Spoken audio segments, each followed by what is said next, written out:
Does Vaseline really work on dry lips? Vaseline is a petroleum jelly, and what it does is protect your skin and create a barrier on your skin. So the way that it's going to work on your lips, it's going to create a protective barrier on your lips to prevent moisture loss. So if your lips are dry and chapped and you apply Vaseline or petroleum jelly, it's not going to do much good because there's not enough moisture to lock in. So to properly use Vaseline on your dry lips, the first thing you need to do is exfoliate. So you want to buff away first the dead skin on your lips with a gentle scrub.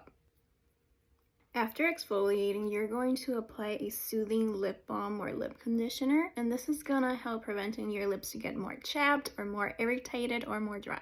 Then after applying a hydrating lip balm or lip conditioner, then you follow with your Vaseline or petroleum jelly. You're just gonna apply one coat on top of the lip conditioner. What this is gonna do is lock in the moisture that we just applied.